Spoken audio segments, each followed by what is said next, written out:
There are much benefits.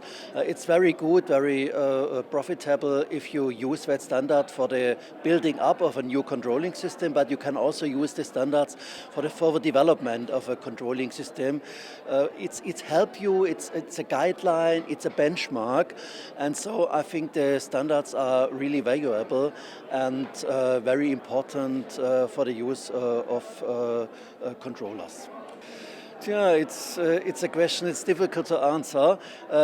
I think the successful companies use it really, and I showed today some examples from really successful German companies, and I know they use it, they adapt it.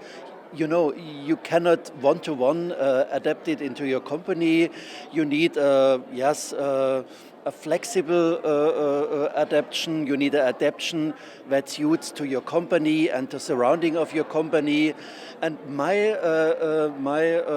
observation is that really good companies, profitable companies use it, and maybe we have to promote it more into the community that it's worth. It's an investment to work with standards, and the companies should invest time and effort to use and, of course, adapt it.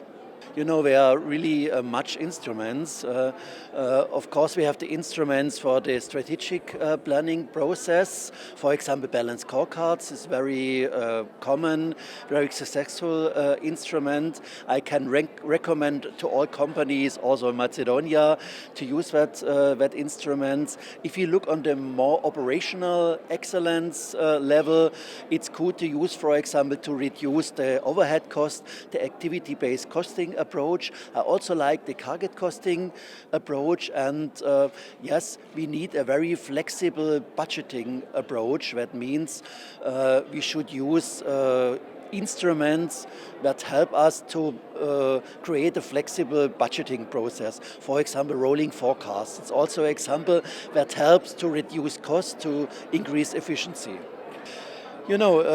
We shall convince, or we have to convince the Macedonian community and the Macedonian companies that it's worth to invest money and time to know something about controlling, to learn how controlling works, to learn also how instruments will work and will be, possible. Will have a possible influence and improve the profit. That means we need executive education initiatives.